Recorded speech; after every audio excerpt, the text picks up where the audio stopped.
sangrado se puede volver severo sobre un sangrado. Imagínate el paciente está sangrando por abajo y de repente también tiene una fibrilación o secuela de una ACV y le dijeron que tome su aspirina y no había nadie por ahí que le diga que no lo haga. Porque resulta que la aspirina finalmente lo que quiere hacer, ¿qué cosa es? Evita la amplificación de más plaquetas. Evita la amplificación de más plaquetas. Evita que llegue más cantidad de plaquetas al sitio donde está sangrando. Entonces, si yo no hago ningún intento en mi hemostasia primaria para crear las condiciones para que se forme la hemostasia secundaria y finalmente la malla de fibrina, por lo tanto va a seguir el sangrado que era leve o moderado. Puede irse a hacer un sangrado severo.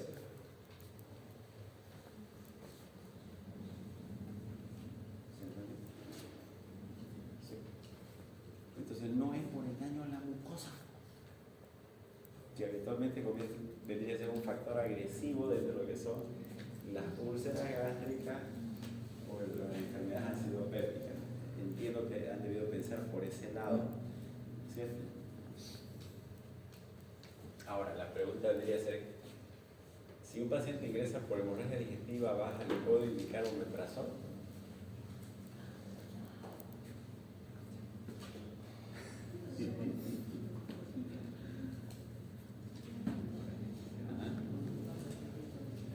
Si un paciente ingresa por hemorragia digestiva baja, ¿puedo indicarle omeprazol? Sí, no, ¿por qué?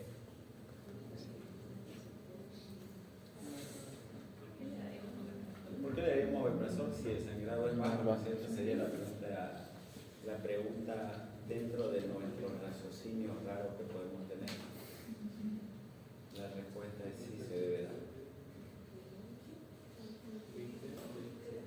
Creo que nos había dicho que todos los pacientes que ingresan a internación deben recibir omeprazol por el riesgo de úlceras por estrés. El hecho de estar internado es una situación de estrés, pero no todo internado significa que esté estresado también. Depende de qué cosa, de la edad y el hecho de ser pluripatológico. Si es un paciente que tiene artritis reumatoidea, toma medicación para diabetes, para la hipertensión, para su artritis, anticoagulación, prednisona, un montón de situaciones agresivas y múltiples enfermedades que deprimen su sistema inmunológico. Si es sarcopénico, disminuye más su sistema inmunológico, entonces por lo tanto más riesgo, ¿no es cierto?, de que haya un daño en la mucosa como factor agresivo, ¿no es cierto? Entonces, en esos casos sí se debe dar el omeprazol, sin lugar a dudas. Pero si es una persona que tiene 15 años, le vamos a operar de un apéndice, nunca le duele el estómago, se alimenta bien, es delgado, ¿para qué sería el omeprazol? Lo que pasa es que hay un uso también indiscriminado del omeprazol, darlo como si fuera listo, entre omeprazol a todo. Y o sea, como que das a todo, estás perdiendo criterio. Dejas de tener criterio. Podemos dar conferencias solamente, puede haber una charla de una hora solamente de uso libre. Ahí está de eso, pero no es el tema. Ahora, ¿por qué se debería dar en una hemorragia digestiva baja?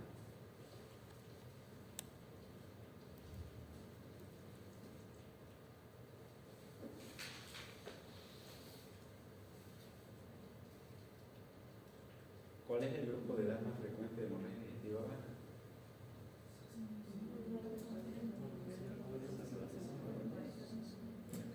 Los menores de 40 años tienen más prevalencia e incidencia de hemorragia digestiva baja.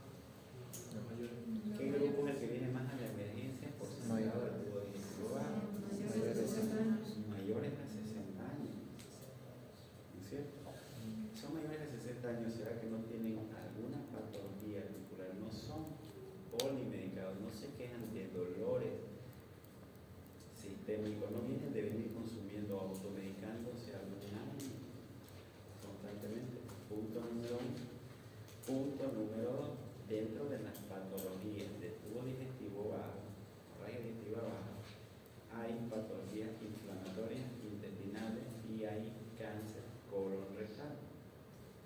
hay sospecha en el colon rectal, al margen de la colonoscopía debo hacer una endoscopía digestiva alta por ambos lados, por lo tanto tengo que cubrir también allá. Un paciente que tiene poliposis familiar, también hay riesgo de que tenga pólipos gástricos, hipersecreciones gástricas. Entonces debo también protegerlo con metazol. Sí, se ve por bien. Sí. Veamos cáncer gástrico. Cáncer gástrico, a ver, ¿qué tenemos en cáncer gástrico? Neoplasia gastrointestinal más frecuente en el mundo. ¿Cuál es el país por excelencia en que hace diagnóstico precoce de cáncer gástrico? Cuidado con lo que van a responder, piensen. Japón es el país que tiene la más alta tasa de prevalencia. ¿Ustedes pueden creer que Japón lo ha considerado en su población la ecoendoscopía, no endoscopía digestiva alta, ecoendoscopía, que ya por cierto va a haber en el obrero $100,000 solamente el equipo de ecoendoscopio, pero ya va a haber en el obrero. En la ecoendoscopía no solamente vas a ver todo el lumen como en el endoscopio B, sino que vas a ver todas las capas del esófago en toda su dirección y por lo tanto vas a ver la extensión que pueda haber si ves alguna lesión sospechosa. Y entonces, al igual que hacer un hemograma cada 3 meses, que es el periodo de validez, los japoneses han dicho, como tenemos alta prevalencia de cáncer gástrico, lo vamos a tomar a este estudio como de escrutinio. Por lo tanto, a cada 3, a cada 6 meses, los japoneses le realizan una ecoendoscopía.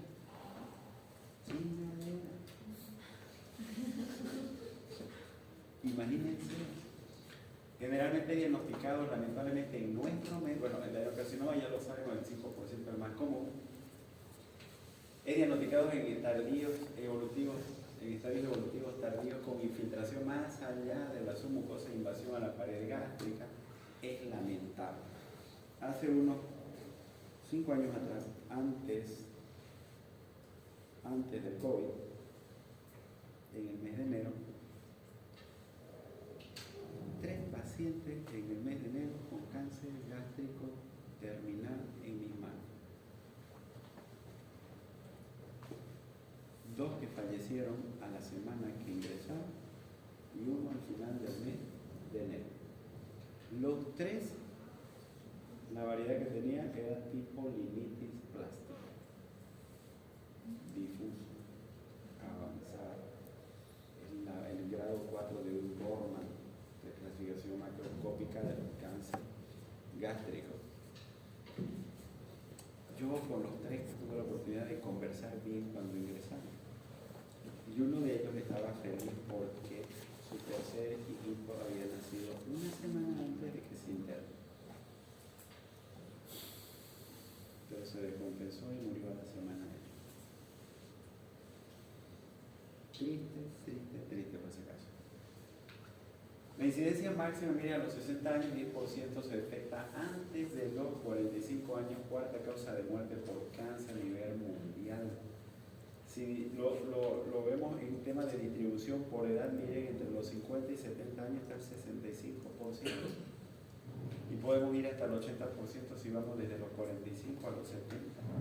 Entonces está la mayor cantidad. ¿Cuál es el principal factor? Miren, Helicobacter pylori. La dieta rica en sal, los alimentos ahumados y procesados, todo lo que son enlatados con conservantes, carnes guardadas, todo enlatados, chorizos, salames,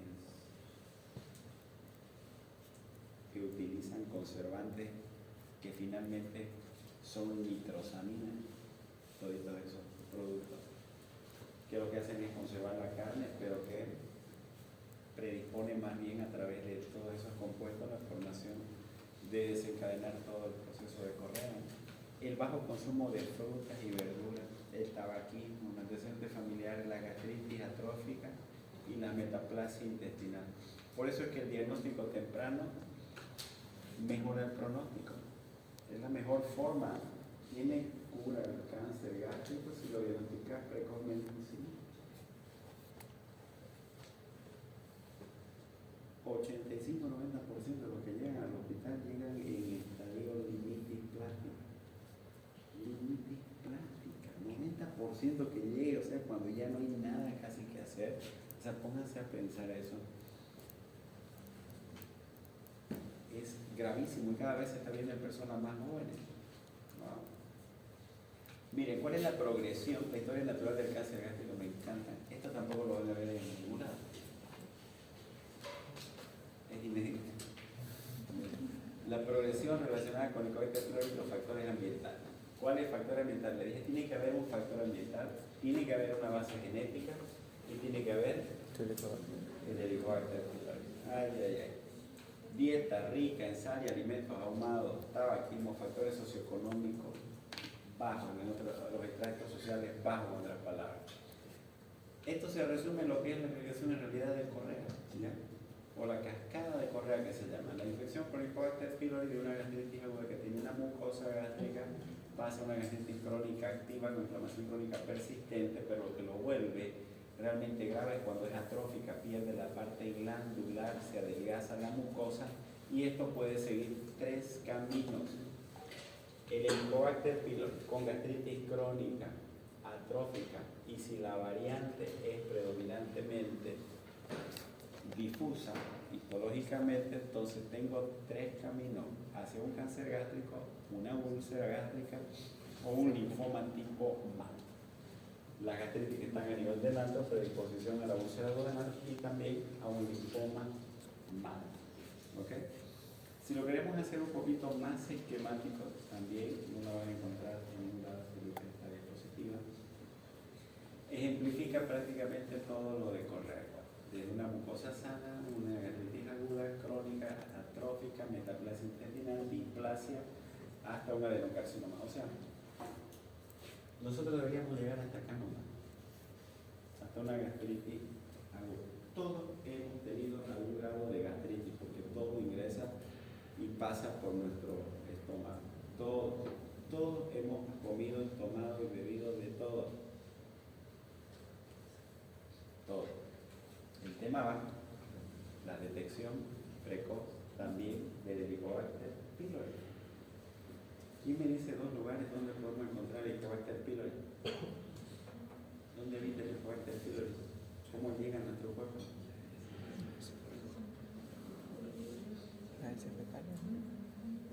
¿Quién me dice una fruta donde está el Helicobacter pylori? Y estoy seguro que nadie. Entonces hablemos de lo que es la variedad más común, ¿no es cierto? Que es el adenocarcinoma. Es la causa importante de muerte a nivel mundial, la incidencia disminuyó en algunos países desarrollados. Aún así, miren, la mayor incidencia a nivel mundial se encuentra ¿en dónde? En Japón. Y Japón mismo se convierte en el país que más ha estudiado el cáncer gástrico. 990.000 casos nuevos cada año en el mundo. 990.000. Me asusta. Casi 1 millón por año de cáncer gástrico. Más frecuente en el varón que en la mujer. Causas genéticas y causas ambientales. Volvemos a lo mismo. ¿Cuáles son los 3 pilares? El Helicobacter pylori, factores genéticos y otros ambientales. El Helicobacter pylori lo saco un poquito de lo ambiental para que sepan lo macro que es importante el Helicobacter pylori. Y dentro de las otras causas ambientales ahí están los ahumados, la sal, nitrosamina, bajo consumo de fruta, etc. ¿Ya? Miren, el hecho de ser grupo sanguíneo A tiene mayor riesgo, el polimorfismo genético también, los CH1, CLDN18, etc. ¿Listo?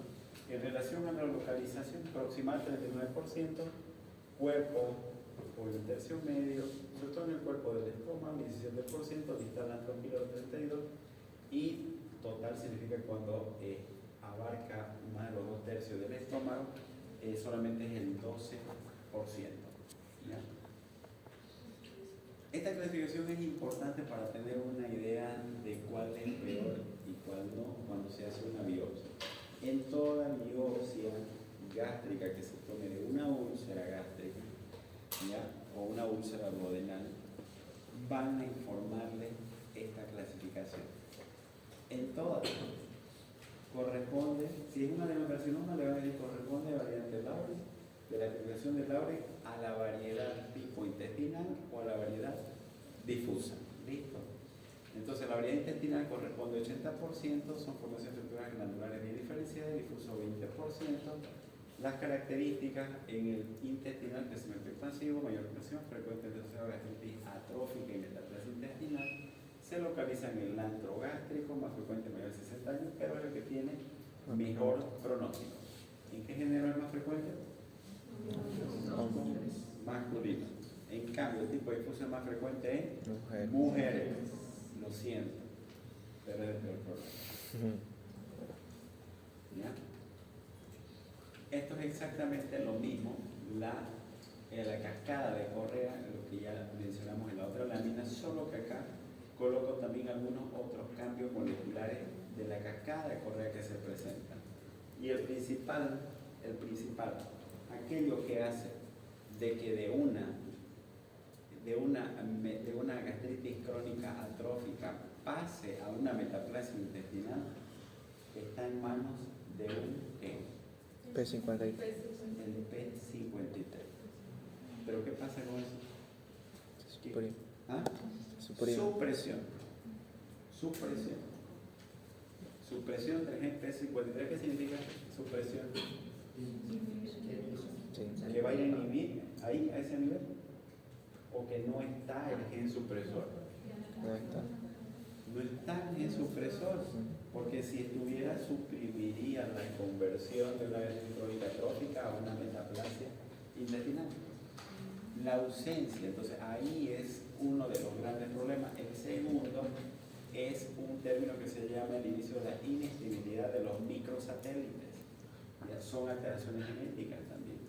Y hay otras que son mucho más raras que no las vamos a tocar. Me interesa que sepan esas dos alteraciones, la ausencia del gen supresor P53 y la aparición de los microsatélites. Hay historia familiar también, ya en los familiares de primer grado es 2 a 3 veces más riesgoso la variedad de tipo difusional en personas jóvenes desarrollado de gastritis crónica atrófica con Helicobacter pylori, poliposis familiar, adenomatosa. Miren lo que les decía hace un momento, también hay que cosa, adenomas gástrico en 35 a 100% con riesgo de cáncer 100 veces mayor. Por lo tanto, la presencia de pólipos gástricos o pólipos intestinales predispone de 35 al 100% a tener un cáncer gástrico, un adenocarcinoma. Helicobacter pylori, bueno, ¿qué es lo que ocurre dentro de su carcinogénesis? Inflamación crónica, estrés oxidativo, radicales libres, daño del ADN, producción de citosina con reparación de su ADN, ¿no? Y eso que condiciona una respuesta inflamatoria. Aquí está todo lo que uno debe consumir. Café C. No lo consumo. Yo sé que se ve crocante, se rico, le ponen salsita, sabrosa, pero no. No consumo. Hay un nutriólogo brasilero de apellido Ribeiro. Este nutriólogo dijo: la fórmula más rápida para tener un cáncer en cualquier lugar del cuerpo consiste en consumir dos cosas. Usted consuma todos los días patatas, decía, ¿no? Que son papas fritas y jamón, y le garantizo que va a tener cáncer. Cuando escucharon eso, las salchipaperas, no sé qué habrán hecho. Pero cada vez hasta Pompeyo saca más clase de salchi, no sé qué. Entonces, chicos, yo veo la salchipapa y corro. Si me preguntan si alguna vez comió, sí, cuando era niño quizás. Pero lo que es universidad, lo que es el resto de mi vida, salchipapa nunca. Y encima le ponen sal, y encima mayonesa, y encima mostaza, y encima ketchup, y además su Coca-Cola. Y ahí ya Juaneta ya. Coca-Cola cero. que estaba con hambre, dice, no comí nada todo el día. Mentira. Todos los enlatados, miren, todos los ahumados es lo que menos deben comer. ¿Ya? Lo que sí deben consumir son frutas, vegetales frescos, que son antioxidantes, la disminución de comida conservada y salada disminuye la incidencia, miren, hasta el 50%. O sea, consumir sano y erradicar Helicobacter pylori. Vas a vivir más feliz y sin probabilidades de tener un cáncer gástrico. Normalmente las aguas, las espinacas, evidentemente vienen con nitratos.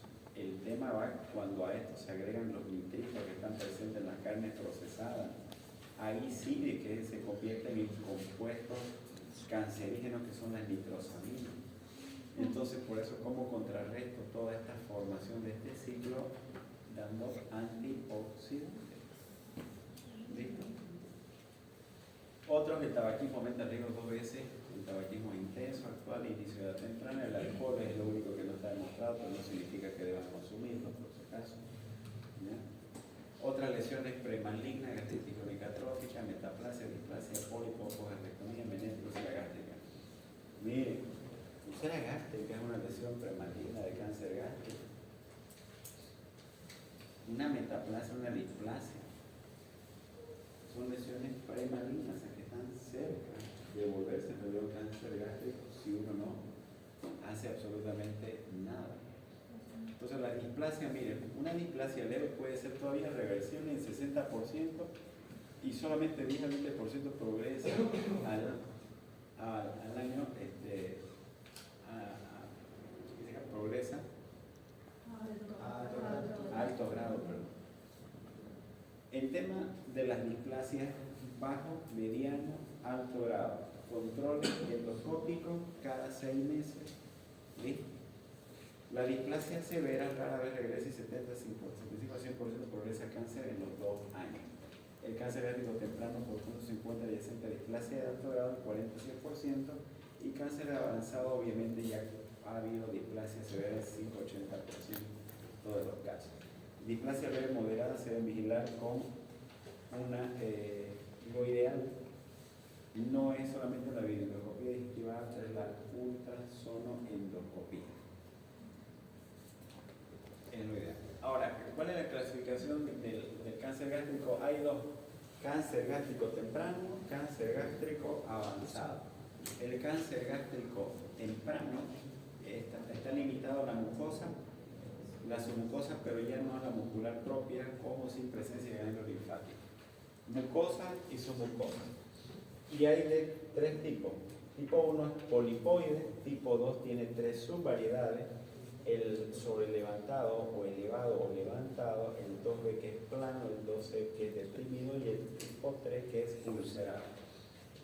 A partir de lo ulcerado, ¿no es cierto?, que llega hasta la submucosa, cuando llega más allá de la muscular, a partir ya vendría a ser ahí una variedad avanzada. Ahorita vamos a ver en qué consiste. En relación al cuadro clínico, 80% son asintomáticos. Pero cuando se manifiesta con síntomas, ya ocurrió pérdida de peso en el 62% de los pacientes, dolor abdominal, y dentro del dolor abdominal se puede palpar como una masa a nivel de epigastrio. Dan la apariencia que estos pacientes ya cuando hay dolor abdominal tuvieran dispersa todo el tiempo el malestar en la boca del estómago. Comen poco y se llenan rápido, comen poco y se distienden, o hay regurgitación, o hay acidez, o hay pirosis. Menos frecuente náusea, vómito, anorexia, disfagia, melena, saciedad temprana, lo que les comenté, o síntomas ulcerosos. Si el tumor está en antro, puede haber datos de obstrucción; si el tumor está en cardio, puede haber datos de disfagia. En raros casos puede haber fístula gastrocólica, entonces ahí harían vómitos fecaloideos, más alimento no digerido en ese. Y un dato que siempre comento: los síndromes paraneoplásicos son diferentes manifestaciones sistémicas que pueden obedecer a algo secundario a un cáncer que aún no está localizado. Cuando un paciente viene con datos por decirle, vino por un cuadro pulmonar, hicieron tomografía y vieron imágenes en parches diseminadas, estrelladas, como en bala de cañón, muy sugerente de un cáncer de pulmón, pero el imaginólogo lo cataloga como si fuese un secundarismo pulmonar. Secundarismo pulmonar significa que de algún otro lado, de forma secundaria, llegó al pulmón. Metástasis pulmonar. Y están en la obligación de buscar el foco primario. Y muchas veces no lo encuentran el foco primario. Entonces, pero hay datos que te dicen de que sí, verdaderamente hay un cáncer, pero debo buscarlo porque hay datos para cancerígenos o datos paraclínicos, oncológicos que me están diciendo de que hay. ¿Cuáles son entonces? Ustedes pueden internar a un paciente con síndrome paraneoplásico cuando hay cosas muy difusas que no encajan en nada, en otras palabras.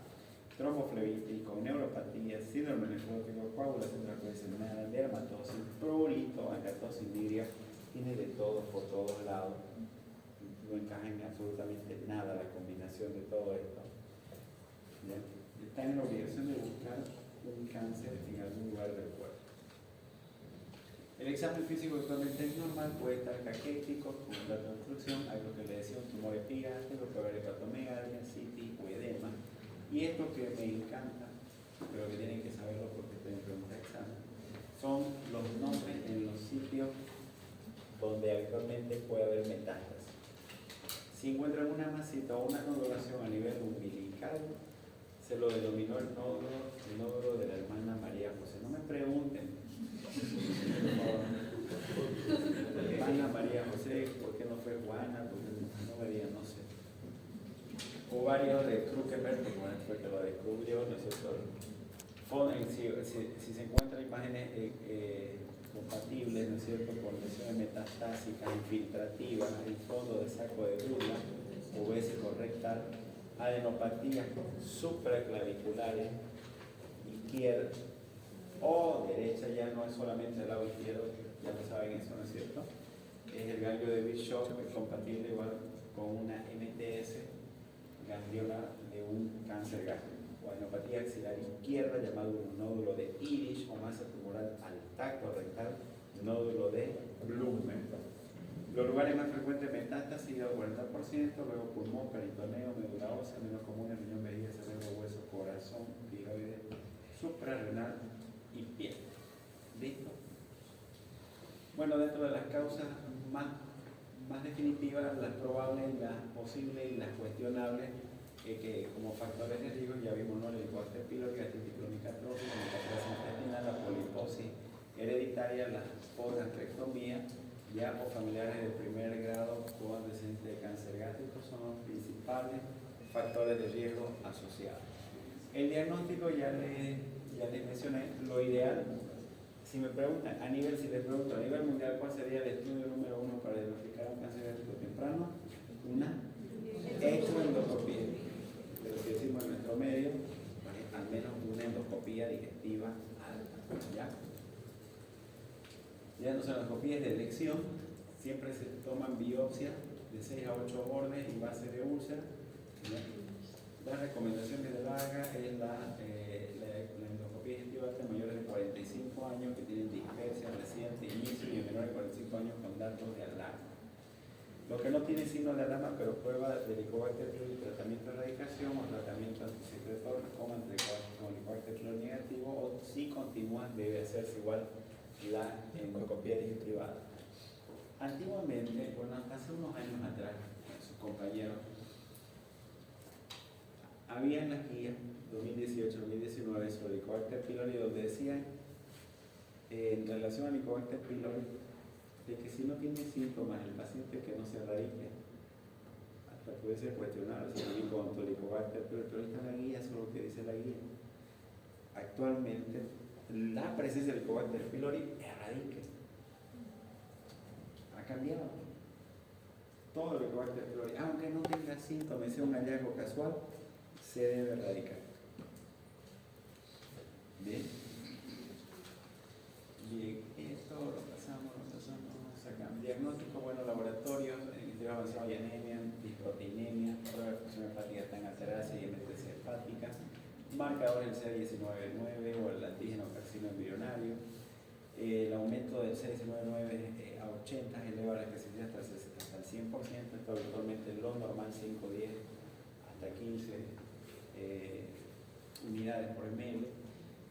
Entonces, mientras doble o triplique la cantidad normal de referencia, entonces hay la alta probabilidad. Pero ninguno de estos marcadores es diagnóstico, no son diagnósticos, son probabilidades de que pueda tener. ¿Ya? Miren cómo se ve un hígado cuando hay lesiones metastásicas. Acá, por ejemplo, hay un tumor que está localizado a nivel del antro, el contraste no pasó hacia el nivel del duodeno. ¿Listo? Aquí más bien food. Así se ven las lesiones, me confío, lesiones verrugosas, con bordes sangrantes, vegetantes, con obstrucción del duodeno, etc. Y la última clasificación, ya, bueno, esta es la temprana, ya la mujer, ¿no es cierto? La levantada, luego la 2A es la elevada, luego la plana, y luego la deprimida y la ulcerada, ¿no es cierto? ¿Hasta dónde es que llega? Esta es la mucosa y esta es la submucosa, ¿no es cierto? Cuando llega más allá de la muscular mucosa, estamos hablando de un grado avanzado, y aquí ya estaríamos hablando de la clasificación de Borman. Entonces aquí tenemos mucosa, submucosa y la muscular mucosa. A partir de ahí comienza a infiltrarse. Entonces, el primero, el tipo 1, tumor polipoide fungoide le llaman. El tipo 2 son de bordes levantados o solevantados o sobresalientes, ¿ya? Infiltrados. El tipo 3 es un ulcerado e infiltrado, y el tipo 4 es un diseminado. Significa que no solamente infiltra las diferentes capas del estómago, sino que se va a otra zona adyacente. La variedad tipo limititis plástica es lo peor que puede ocurrir. Es el último estadio de un cáncer gástrico. La clasificación TNM sí se sigue utilizando igual, ¿ya? La sobrevivencia a los 5 años, por ejemplo, estadio 1 hay uno del 50%, estadio 2 al 29%, y el estadio 3 entre 13%, estadio 4 3%.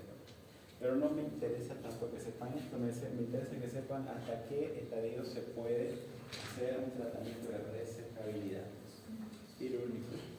Es claro, hasta el estadio 2. En el estadio 2, ¿no es cierto?, puede encontrar nodulaciones, ¿no es cierto?, pero no hay todavía ni siquiera metástasis. Estadio 3, aunque no haya todavía metástasis, pero ya hay también nodulaciones en varios grupos ganglionarios. Ya el estadio 3 prácticamente no hay resecabilidad. He visto en la parte privada de que operan en estadio 3 con metástasis incluida. Ya no tiene sentido. El pronóstico, ya la sobrevida global está en torno al 18.6% a los 5 años en varones y 25 puntos en mujeres. Interesante, ¿no? Porque la variedad intestinal es más frecuente en hombres y es de menor pronóstico, ¿cierto? Pero en este caso, cuando ya es avanzado y la sobrevida suele ser menor en ellos, y en las mujeres, que la variedad es difusa, que es de peor pronóstico en el sentido de la alta mortalidad, pero esa alta mortalidad está en torno al 25%. Sin tratamiento, metástasis y metástasis hepática, el paciente vive 4 a 6 meses. Y con carcinomatosis peritoneal 4 a 6 semanas. Me explico una vez más. Llegan a limititis plástica, se infiltra todo, y sobre eso puede aparecer como que la cereza, ¿no es cierto?, para finalizar todo, la carcinomatosis peritoneal. Y pongo a través de un ejemplo la carcinomatosis para que la entiendan y nunca se olviden. Es el equivalente a que ustedes agarren un pan francés abiscochadito y con sus 2 manos lo aprieten, y todo eso que va cayendo, esas migajas, es como que si se dispersara en todo el peritoneo. Abren el abdomen y ven todo el peritoneo, y todo eso se estuviera cayendo. O lo mismo cuando cae la nieve, se disemina por todos lados. Eso es una carcinomatosis peritoneal. Ahí ya no hay nada que hacer. Y lo peor, que esa carcinomatosis puede ir infiltrando cualquier territorio por donde haya caído y provocar obstrucciones en distintos niveles. Por eso estos pacientes llegan, vomitan, colocan sonda nasogástrica y están con contenido todo el tiempo fecal biliar. Por abajo no están haciendo, están obstruidos. Le puedes hacer una ionotomía, pero otra vez lo vuelven. Se vuelven irremediables cuando ya están en carcinomatosis peritoniana. Esto ya es lo último de lo último. Tratamiento, entonces lo ideal siempre es verificar al inicio, iniciar la evaluación para cirugía y quimioterapia, lograr una resección completa curativa si es posible, evitar la diseminación, aumentar la supervivencia, lograr un adecuado control del dolor, bueno, y nutrición. Aquí ya viene todo lo que es cuidado paliativo, ¿no? El tema del confort. En relación al tratamiento, lo ideal es la resección, vía endoscópica, terapias ayudantes y por último terapia paliativa, ¿ya? Ya no se puede hacer nada cuando hay una rinitis plástica, carcinomatosis peritoneal o hay comorbilidades o metástasis asociadas. Ya no se vayan a olvidar. El tema de cirugía lo vamos a pasar, no nos interesa mucho. ¿Listo?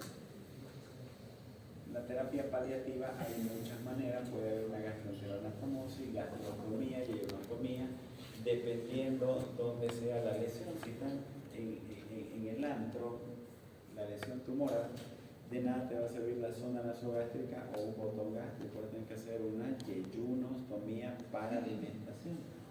¿Listo? Que debes recordar del cáncer gástrico que no da síntomas en etapas tempranas y cuando tiene síntomas ya es de mal pronóstico. El tratamiento estándar al inicio es la cirugía y siempre busquen antecedentes familiares. Vean si no hay gastritis crónica, realicen la erradicación del Helicobacter pylori, hagan un control de medidas higiénico-dietéticas con mayor consumo de frutas y verduras, saquen la comida salada y ahumada y un seguimiento cercano de las lesiones precancerosas. Lo ideal que es screening endoscópico de pacientes que tienen lesiones prebenignas, lesiones, si son displasias de bajo grado, inicialmente cada 6 meses el primer año, luego cada 2 años a partir del segundo año. Eso es lo ideal. Entramos en discusión clínica. Vamos a agrupar nosotros. Nos queda